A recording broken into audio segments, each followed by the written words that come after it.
કચ્છ જિલ્લો ભૌગોલિક રીતે અર્ધશુષ્ક ક્ષેત્રમાં આવતો હોવાથી પાણી એ સૌથી મોટી જરૂરિયાત બની જાય છે। આ પરિસ્થિતિમાં પીવાના પાણી, કૃષિ અને પશુપાલન માટે જળ સંસાધન, તળાવ અને વોટર બોડીનું સંવર્ધન અને સંરક્ષણ અત્યંત અનિવાર્ય છે।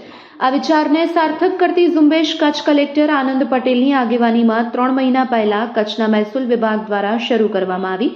કલેક્ટર આનંદ પટેલના માર્ગદર્શનમાં મહેસૂલી તંત્ર દ્વારા નીમ ન થયેલા તળાવ અને વોટર બોડીની ઓળખ કરી તેને નીમ કરવાની પ્રક્રિયા ઝુંબેશ રૂપે શરૂ કરાઈ।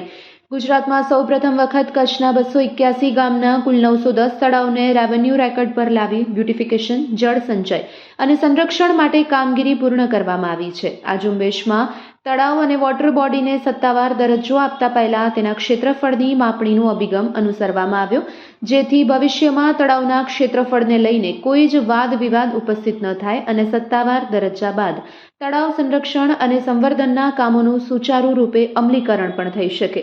તો કલેક્ટર આનંદ પટેલના વિઝન હેઠળ કચ્છના 10 તાલુકામાં 910 તળાવની અંદાજિત 5600 એકરથી વધુ જમીનને નીમ કરવાની કામગીરી હાલ પૂર્ણ કરાઈ ચૂકી છે। તો વૈજ્ઞાનિક ઢબે જમીન માપણી પ્રક્રિયા બાદ સત્તાવાર દરજ્જાના હુકમથી કચ્છના તળાવને મહેસૂલી રેકર્ડમાં મળી નવી ઓળખ।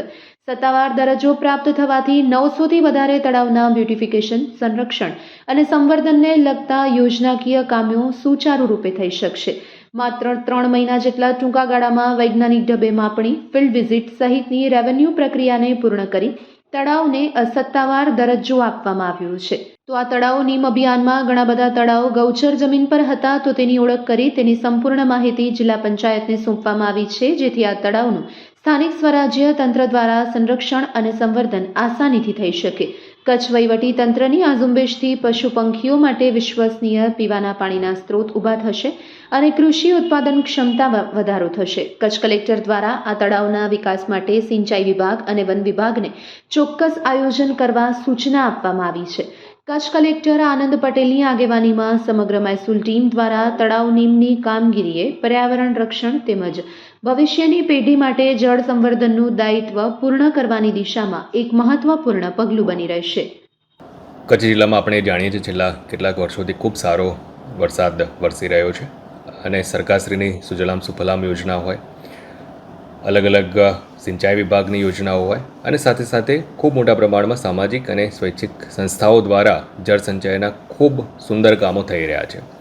ત્યારે સ્થાનિક લેવલે એવા જળ સ્ત્રોતો કે જે મહેસૂલી ખાતે તળાવ તરીકે નીમ નથી થયેલા અને સરકારી જમીન તરીકે જ હાલમાં ચાલુ છે, જેના કારણે આ જે જળ સ્ત્રોતો છે એના ડેવલપમેન્ટ માટે, એના સંવર્ધન માટે, એના બ્યુટિફિકેશનની કામગીરી આપણે કરી શકતા નથી।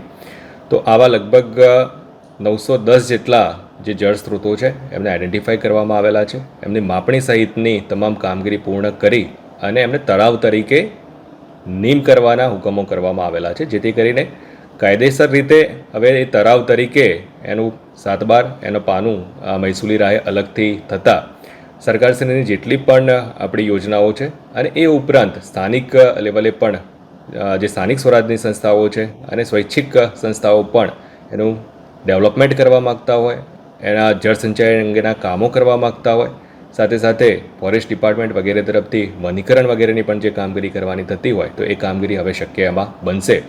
આ લગભગ 281 જેટલા ગામોમાં 910 જેટલા તળાવો આઈડેન્ટિફાઈ કરી અને નીમ કરવાની કામગીરી કરવામાં આવેલી છે અને એ હેઠળ લગભગ 5600 એકરથી વધારે જમીન માત્ર ને માત્ર તળાવના હેતુ માટે, જળસંચયના હેતુ માટે નીમ કરવામાં આવેલી છે।